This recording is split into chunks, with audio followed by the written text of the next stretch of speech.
Venus dan Bumi sangat berbeda sehingga pertanyaan bodoh seperti mana yang lebih lama, sehari atau setahun, yang tidak masuk akal di Bumi benar-benar masuk akal di Venus. 1 hari di Venus memang lebih lama dari 1 tahun jika kita menempatkannya dalam perspektif Bumi. 1 hari di Venus sama dengan 243 hari di Bumi, sementara 1 tahun hanya berlangsung sekitar 225 hari. Jadi kamu seperti ulang tahun setiap hari.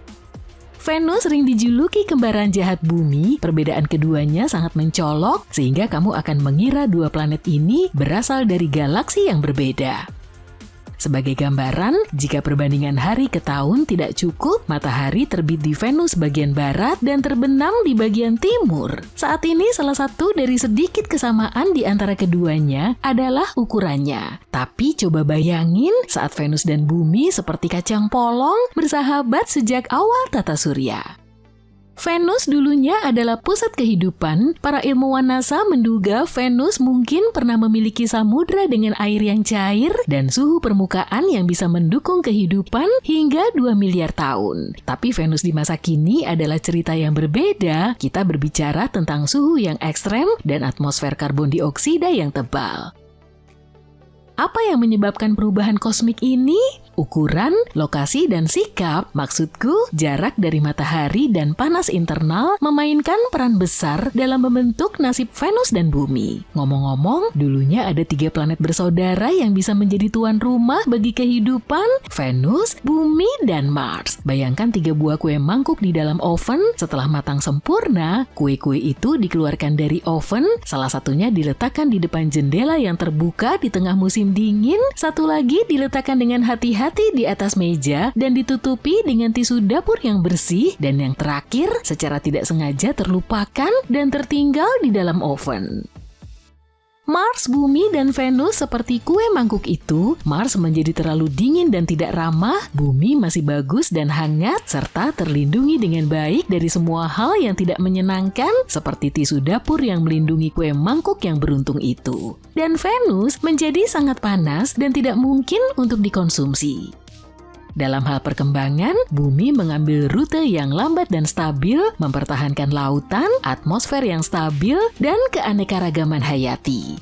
Venus di sisi lain meningkatkan suhu, menguapkan lautan, dan menghasilkan gas rumah kaca. Akibatnya kita memiliki planet yang akan mencair lebih cepat daripada manusia salju di musim panas. Sebaliknya, Mars akan mengubahmu menjadi es loli dalam hitungan detik. Tapi kemungkinan besar, Mars pernah cukup ramah di masa lalu. Beberapa ilmuwan percaya bahwa Mars dulunya dipenuhi dengan sungai dan danau yang mengalir dan tidak kekurangan air. Bahkan saat ini, Mars masih memiliki lautan yang disebut Oceanus Borealis, atau lebih tepatnya, sisa-sisa lautan yang dulunya pernah ada. Samudra ini kehilangan hampir semua airnya seiring berjalannya waktu. Kini sumber air di Mars berasal dari lapisan es di kutub dan mineral di bebatuan. Menurut perkiraan, hanya 1% dari seluruh air yang menguap, sementara 99%-nya masih terkunci di planet merah. Lapisan es di kutub cukup mudah dipahami karena kita juga punya itu di Bumi, tapi batuan yang mengandung air? Simple, setidaknya ada 4 jenis mineral hidrat di Mars. Ada lempung hidrat yang terbuat dari silikon oksigen, dan yang lebih kerennya lagi, lempung ini bisa mengandung magnesium dan besi yang merupakan sulfat hidrat berbasis sulfur. Jangan bilang iyuh, aku tahu kamu membayangkan bau telur busuk, tapi itu ciri khas hidrogen sulfur dan bukan hanya belerang. Mineral ini memiliki air yang terkandung dalam formula kimianya, ada juga silika hidrat yang memiliki air yang terkunci dalam formulanya. Para ilmuwan telah bereksperimen dengan menanam tanaman dalam kondisi mirip Mars dan berhasil dengan alfalfa. Memanen alfalfa juga membantu meningkatkan pertumbuhan tanaman lain seperti lobak dan selada. Meskipun air mungkin tersedia di planet merah, udara di Mars sebagian besar terdiri dari karbon dioksida. Sisi terangnya, Mars Oxygen In Situ Resource Utilization Experiment atau disingkat MOXIE dapat menghasilkan oksigen di Mars yang bisa menjadi sangat penting untuk misi di masa depan. Untuk sumber energi di Mars, energi matahari, angin, dan panas planet adalah beberapa pilihan yang menjanjikan. Tenaga surya kurang efektif di Mars karena sinar matahari yang lebih lemah dan adanya badai debu, tapi tenaga angin dan energi panas planet bisa menjadi alternatif yang bisa diandalkan. Dengan adanya sumber-sumber ini, manusia berpotensi untuk mempertahankan kehidupan di Mars. Tapi, yuk kita kembali membandingkan planet-planet saudara kita. Meskipun Mars dan Bumi memiliki bulan, dan Mars bahkan memiliki 2 bulan, Venus tidak memiliki bulan sama seperti Merkurius. Karena jaraknya yang dekat dengan matahari dan tarikan gravitasi bintang yang kuat, Merkurius tidak memiliki kemampuan untuk mempertahankan bulannya sendiri. Kemungkinan bulan yang mengorbit Merkurius akan bertabrakan dengan planet ini atau tertarik ke orbit matahari sangat besar. Ini semua sudah jelas dan bisa dimengerti, tapi ketiadaan bulan di sekitar Venus masih menjadi teka-teki yang belum terpecahkan bagi para ilmuwan. Meskipun Venus memiliki suhu yang sangat panas, para ilmuwan berpikir bahwa Venus mungkin tidak terlalu bersahabat dengan kehidupan seperti yang kita duga sebelumnya. Sebuah studi MIT baru-baru ini menemukan 19 asam amino yang bertahan dalam larutan mirip Venus selama 1 bulan penuh. Ya, beberapa di antaranya menyukai suhu panas. Selain itu, Rocket Lab dan Massachusetts Institute of Technology bekerja sama untuk mengirimkan wahana antariksa tanpa awak Venus Livefinder dalam sebuah misi ke Venus. Wahana ini akan mencari tanda-tanda kehidupan di atmosfer Venus dengan menggunakan instrumen khusus yang disebut Autofluorescing Nevelometer. Tidak, aku nggak mengada-ngada. Misi yang semula dijadwalkan untuk diluncurkan pada tahun 2023 kini diundur ke bulan Desember 2024 dan akan tiba di Venus pada bulan Mei 2025. Tujuan dari misi ini adalah untuk menemukan senyawa organik di atmosfer Venus yang dapat menunjukkan kemungkinan adanya kondisi yang dapat dihuni di lapisan awan. Wahana ini dirancang dengan tahap penjelajahan Photon Explorer dan wahana atmosfer ringkas yang dilengkapi dengan alat nevelometer. Wahana kecil ini akan menjelajahi atmosfer Venus dan mengumpulkan data tentang partikel awan dan senyawa organik.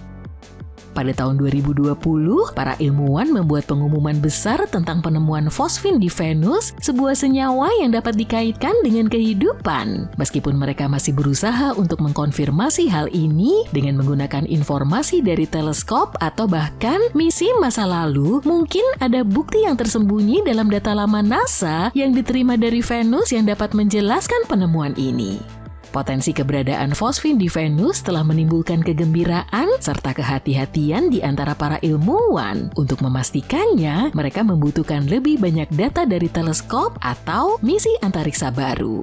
Jika mereka menemukan gas ini, itu bisa berarti ada suatu bentuk kehidupan yang memproduksinya di awan-awan planet ini. Penemuan ini akan menjadi langkah besar untuk memahami Venus dengan lebih baik.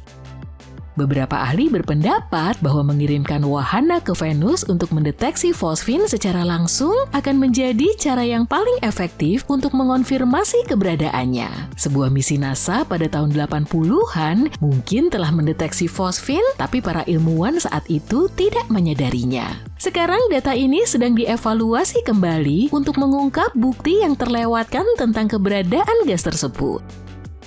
Hal ini juga bisa menunjukkan senyawa tersebut telah berada di atmosfer Venus selama beberapa dekade sehingga menimbulkan pertanyaan tentang sumbernya. Tapi tidak semua orang yakin dengan interpretasi ini sehingga menimbulkan perdebatan di antara para ilmuwan tentang sifat sebenarnya dari gas yang terdeteksi.